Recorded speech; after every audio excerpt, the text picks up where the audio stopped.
कौमी असम्बली की तहलील के हवाले से ये ख़बर आई है पाकिस्तानी मीडिया में कि वो 8 अगस्त को कर दी जाएगी, जिसकी मरियम औरंगज़ेब साहिबा ने तरदीद की है। लेकिन मुझे लगता है कि क्योंकि वो तरदीद कर दी उन्होंने तो शायद 8 अगस्त ही हो, यही फैक्ट हो।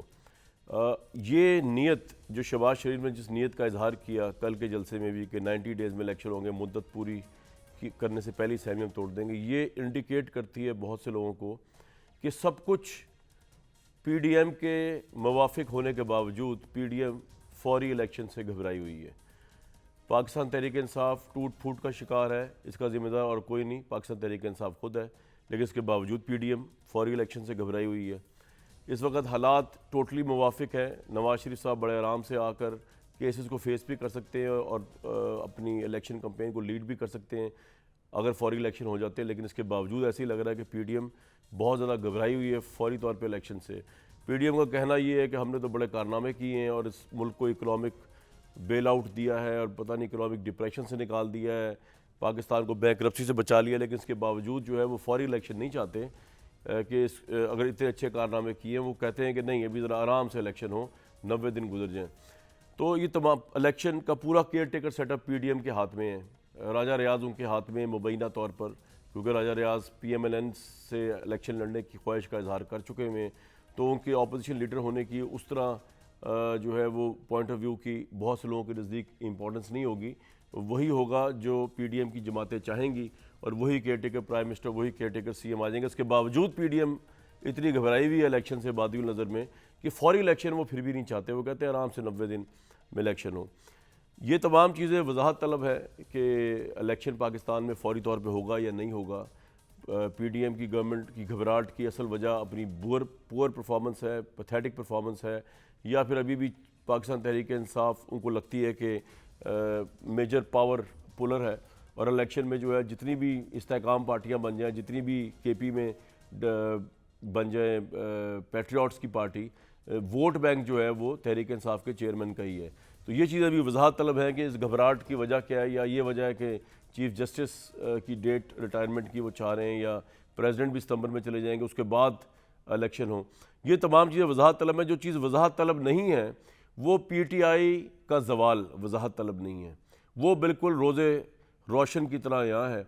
और उसमें बहुत से लोगों के नज़दीक, और मेरी अपनी राय भी है, कोई एक शख्स अगर ज़िम्मेदार है तो वो पाकिस्तान तहरीक इंसाफ के चेयरमैन है कि जो पार्टी बकौल उनके मान लेते हैं, उनके कहने पे बड़ी मेहनत से उन्होंने बनाई, बड़े डेमोक्रेटिक क्रेडेंशियल्स थे, एक थर्ड ऑप्शन थी पीएमएलएन और पीपल्स पार्टी के ख़िलाफ़, एक ब्रीदिंग स्पेस थी लोगों को कि जनाब किसी को डायनेस्टी पॉलिटिक्स नहीं पसंद, किसी को फ्यूडल पॉलिटिक्स नहीं पसंद, तो वो तहरीक इंसाफ को वोट दे। लेकिन वो पार्टी जिस टूट फूट का शिकार है, तो ये भी मुश्किल लग रहा है कि ये इलेक्शन में भरपूर आज़ादाना तरीके से कॉन्टेस्ट कर सकेगी। और ये बड़ी बदकिस्मती होगी पाकिस्तान के पॉलिटिकल फैब्रिक की अगर वो नहीं कर सकेंगे पार्टिसिपेट। लेकिन इसका जिम्मेदार जो है वो इमरान खान सिर्फ 9 मई के वाक़यात की वजह से नहीं है, 9 मई तो बहुत लेट आया है। उसकी जिम्मेदारी ये है कि किस बेवकूफ़ इंसान ने इमरान खान के जहन में ये बात डाली, किसी बेवकूफ़ जाहिल अहमक ने पाकिस्तान की पॉलिटिकल रियलिटीज़ और रियल पॉलिटिक्स को साइड पे करते हुए कि भाई तुम पीडीएम से ना झगड़ा करो, जो तुम्हारे सियासी हरीफ हैं उनको तुम अपने काबिलियत समझो, हकारत से देखो, तुम मुकाबला करो पाकिस्तान की सबसे पावरफुल इस्टेब्लिशमेंट से। वो इस्टेब्लिशमेंट जो तुम्हें पावर में लेके आई, वो इस्टेब्लिशमेंट जिसने तुम्हारे साथ इतना कोऑपरेट किया कि ना तुम्हारा कोई एक्सपीरियंस था, ना कोई तुम्हें पता था चीज़ों का, तुम्हें हर जगह जो है वो उसने रिलीफ दिया। वो इस्टेब्लिशमेंट तुम्हारे लिए बंदे इकट्ठे कर करके तुम्हारे वोट ऑफ नो कॉन्फिडेंस, तुम्हारे बजट पास कराती रही। ये किसी अहमक शख्स ने इमरान खान साहब को मशवरा दिया। और उसके बाद ये 9 मई तो बड़ी लेट हुआ है। सबसे पहले तो वो जो गलीज़ बयानिया बनाया गया जिसमें पाकिस्तान फ़ौज के सिपहसालार और फ़ौज को गद्दार बनाया गया इन अलायंस विद अमेरिका, और कहा गया कि जी ये तो गद्दार है, अमेरिका के साथ मिले हुए हैं। ये जो नफ़रत के बीज बोए, उसके बाद अब आप ये कह रहे हैं कि जी इस्टेब्लिशमेंट जो है वो तो हाथ पे हाथ धरी रख के बैठी रहे। भाई ऐसा होता नहीं है। ये अगर अमेरिका के प्रेसिडेंट ने भी इस्टेब्लिशमेंट के साथ किया होता, बरतानिया ने भी किया होता, तो इससे शायद सिवियर रिएक्शन आता। और हैरानगी की बात ये है कि भाई आपका किस अहमक ने कहा कि आप फ़ौज से फटा करें? क्या army chief general Asim Munir या जनरल बाजवा जो थे वो प्राइम मिनिस्टरशिप के कैंडिडेट के उम्मीदवार थे आपके मुकाबले में, जो आप उनकी ऐसी तैसी करने तुले में? कि आसिम मुनीर को तो आने से पहले ही आपने कॉन्ट्रोवर्शियल बना दिया लॉन्ग मार्च करके कि ये तो जो जनरल आएगा वो तो होगा ही गलत, और इलीगल और पता नहीं क्या क्या आपने ट्रेंड चलवा दिए सोशल मीडिया पे, और इंग्लैंड में प्रोटेस्ट करवा दिया आर्मी चीफ के ऊपर। या ये जो कोर कमांडर्स हैं जिनसे आपने फटे लिए, किसी को एक्स कह दिया, किसी को डर्टी हैरी कह दिया, ये क्या आपके वज़राए आला के मुकाबले में उन्होंने इलेक्शन लड़ना था? तो ये जो ज़बू हाली हुई है इस तहरीक इंसाफ की, या जो इलेक्शन अगर नज़र आ रहा है बग़ैर तहरीक इंसाफ के होते हुए, इसकी ज़िम्मेदारी मेरे नज़दीक तो एक बंदे पे, लेकिन हमारे साथ जो आज शख्सियत मौजूद हैं वो गवाह भी हैं और वो बड़े क्लोज़ वो भी रहे, कॉन्फाइड भी रहे हैं इमरान खान साहब के, वो हैं फैसल वाउडा। उनसे जानने की कोशिश करते हो कि बहुत सी करप्शन की दास्तानें जो हैं उनमें कैबिनेट भी इन्वॉल्व थी, कैबिनेट के सिग्नेचर इन्वॉल्व है, खासतौर पे एक जो NCA का मामला है। तो फैसल वाउडा साहब शायद हमें ज़्यादा बेहतर बता सकें कि हो सकता है फैसल वाउडा साहब के जहन में कोई और हो कि ज़िम्मेदार कौन है, लेकिन कोई अहमक शख्स है जिसने इमरान खान जैसे इंटेलिजेंट आदमी की जहन साजी की और उसको बेवकूफ़ों की तरह लड़वा दिया पाकिस्तान की फ़ौज के साथ, बजाय सियासी कुव्वतों के साथ लड़वाते। आमिर इलियास राना साहब भी हैं और आमिर ज़िया साहब भी हैं। फैसल वाउडा साहब, मैंने ज़रा कुछ डिटेल से बात कर दी, आपके नज़दीक ये किस बेवकूफ़ ने ये जहन में प्लांट किया कि इमरान खान पॉलिटिकल पार्टीज से मुकाबला करने के बजाय लड़ पड़े इस्टेब्लिशमेंट के साथ, जिसकी वजह सूरत हाल आज ये है कि पार्टी तकसीम दर तकसीम का शिकार है और इलेक्शन में भी वो पार्टिसिपेट करती भरपूर तौर पर नज़र नहीं आ रही? बहुत शुक्रिया कामरान साहब। कामरान साहब, सबसे पहले तो ये कि क्या हमारे लॉन्ग मार्च से, ये आप दिमाग में रखिएगा पॉइंट, कि हम जमहूरियत बहाल कर रहे थे, इलेक्शंस ले रहे थे, केयर टेकर ला रहे थे, पाकिस्तान की इकॉनमी बदल रहे थे, डेमोक्रेटिक सिस्टम बदल रहे थे, ब्यूरोक्रेसी बदल रहे थे, पाकिस्तान में हस्पताल ला रहे थे, नौकरियां ला रहे थे, एक आम आदमी की किस्मत अच्छी कर रहे थे, या स्कूल कॉलेजेस बना रहे थे, रोडों का नेटवर्क बिछा रहे थे, जिसकी वजह से किसी ने रुकावट पेश की और लॉन्ग मार्च हुआ। लॉन्ग मार्च सिर्फ एक वजह से हुआ, वो लॉन्ग मार्च इसलिए था कि जनरल आसिम जो हैं, जो चीफ़ ऑफ आर्मी स्टाफ हैं, आसिम साहब ना बने चीफ, और उनका प्यारा, उनका ख़ास जो उनकी ज़ाती नौकरी करता रहा वो बन जाए, नंबर एक।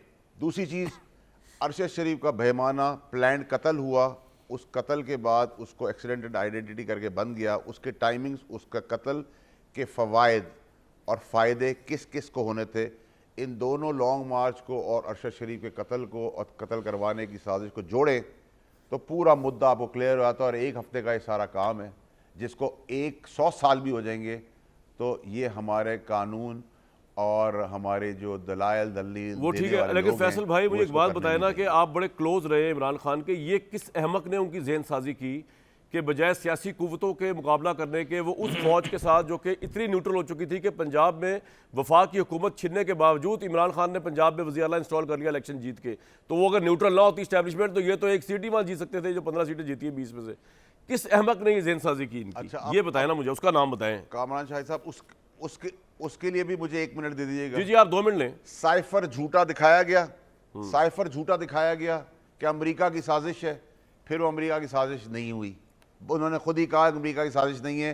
बाजवा साहब ने हमारी हुकूमत गिरा दी, फिर उसी बाजवा साहब को उसी वक्त कहा इसको एक्सटेंशन दे दो, भाई वो बुरा आदमी था, उसको एक्सटेंशन क्यों दे रहे थे। फिर उसी बाजवा साहब जो बुरा आदमी था उसको कहा तुम ही इलेक्शन करा दो जिस पे इल्ज़ाम है कि तुमने हुकूमत गिराई, उससे भी रिवर्स हो गए। फिर उसी बाजवा साहब को के कहने पे आपने पंजाब असेंबली तोड़ दी, फिर आपने उसी बाजवा साहब को बुरा कहना शुरू कर दिया। तो भाई बाजवा साहब अच्छे थे, बाजवा साहब बुरे थे, बहुत बुरे थे, अच्छे थे, फिर अच्छे थे, फिर बहुत बुरे थे। इसमें जो मेन किरदार है उसमें एक ख़ास है, एक आधा ख़ास है, जिन भूत है और 4-5 सांप हैं। उन्होंने मिल के ये साजिश रचाई उस मेन ख़ास के साथ मिलकर कि जी इवेंचुअली ये सब कुछ करने से चीफ रुक जाएगा, आप चीफ बन जाएंगे, प्रेसिडेंशियल फॉर्म ऑफ गवर्नमेंट बन जाएगी, आपको बादशाह बना दिया जाएगा, और जो गोटे इधर उधर हुई हुई हैं उसके तहत उस गोटों पे प्रेसिडेंट साहब कोई चक्कर चलाएंगे, प्रेसिडेंट साहब को फैसल भाई एक बात बताना कि इतना आप जब कैबिनेट में थे तो वन पेज का मंत्रा सुन सुन के हमारे कान पक गए, तो बड़े अच्छे ताल्लुकात थे जो चल रहे थे इमरान खान। क्या हुआ? आप क्लियरली नहीं बता रहे मुझे कि क्या इमरान खान के जहन में ये पहले से इस तरह का था कि अगर मुझे कोई मेरी ईगो को हर्ट करेगा तो मैं पूरे इदारे को जो है लंबा डालने की कोशिश करूंगा, जो कि हुआ तो नहीं वैसे, या ये किसी बंदे ने उनके कान में फूका कि भाई आप इस्टेब्लिशमेंट से फटा ले, जो कि जाहिलाना मशवरा था? देखिए, जब इमरान खान साहब इक़्तिदार में आए बहुत अच्छे ताल्लुकात थे, बड़ा अच्छी सोच, बड़ा अच्छा जहन, बड़ा अच्छा मुल्क, बड़ा अच्छी फ़ौज का ताल्लुक, फ़ौज के बारे में अच्छा सोच रखने वाला इंसान था पहले 6 महीने। उसके बाद ख़ास की पैरोकारी शुरू हुई, खिदमत शुरू हुई, पकड़ पकड़ के बिल पास कराना शुरू हुए, करप्शन के केसेस शुरू हो गए। उस करप्शन के केसेस के अंदर ताने बाने घर तक जाना शुरू हो गए। डंडे के जोर पे 2.5 मिनट और 3-3 मिनट में एजेंडे पास करा दिए गए और 4-5 आदमियों को पावर दे दी गई। ऐन, काफ, नून, मीम के नाम की फालें निकलना शुरू हो गई। ऐन, काफ, नून की फाले वाले जहाज़ों के अंदर कदमों पे बैठना शुरू हो गए। ज़मीन पे बैठते थे। बुज़दार साहब ज़मीन पे बैठते थे, जहाज़ की सीट पे नहीं बैठते थे, बैठ ली हुई थी उन्होंने। उसके बाद फिर जब आप ये कह दें कि मैं ही सब कुछ हूँ और बाकी अल्लाह से भी आप ये कह दें कि जी आपके काम आप कर लेना, मैं सब कुछ खुद कर लूँगा, लेकिन वो जब सिचुएशन आई थी तो अल्लाह मियाँ इंटरवीन कर जाते हैं। उसके बाद फिर आपने कत्लो गारत की चीज़ें की। आपने पहले लॉन्ग मार्च का फेलियर हुआ, उसके बाद दूसरा लॉन्ग मार्च आपने हुआ कनेक्टिंग टू अरशद शरीफ कत्ल।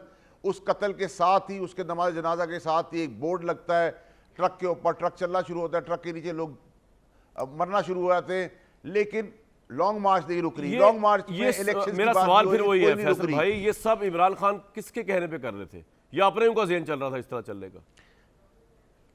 देखिए, इमरान खान साहब के साथ मैं मेरे भाई कह तो चुका हूं, 1.5 खास थे, कुछ जिन भूत थे और 4-5 सांप थे। वो सब कौम को पता चल गया है। जो खास है उनका भी पता है, जो जिन भूत है उनका भी पता है, और 4-5 सांप हैं और कीड़े हैं उनका भी पता है। बिल्कुल ठीक, आपका पॉइंट आ गया। भी आपसे मैंने मजीद बहुत सी बातें पूछनी है करप्शन के मामला में। फैसल साहब, आमिर ज़िया साहब, मुझे समझ नहीं आती, आप कुछ पे रोशनी डालें कि अच्छा भला एक तहरीक इंसाफ की पार्टी 70% पॉपुलैरिटी के साथ अच्छा अपने रूट पे जा रही थी, चलो असेंबली भी, तो ये जंग शुरू की है फौज के साथ, ये आपके ख्याल में कोई बहुत ही, मेरे नज़दीक तो बड़ी जाहिलाना और अहमकाना सी बात है। हालांकि इमरान खान क्लेम करते हुए, मैं other day I was listening to Tim Sebastian interview, कि वो कह रहे हैं पाकिस्तान की सियासत और हिस्ट्री को मुझसे ज़्यादा बेहतर कोई जानता ही नहीं। तो वो तो उसको जानने के बाद, उसी इस्टेब्लिशमेंट के कंधों में बैठ के आने के बाद, किस बेवकूफ़ ने मशवरा दिया उनको कि जी वो फौज से लड़ जाए, जिसकी वजह से आज होने वाले इलेक्शन में इनके चांसेस जो हैं बड़े फ्रेजाइल हुए हैं इवन पार्टिसिपेट करने के उनकी ज़ाती हैसियत में इलेक्शन में?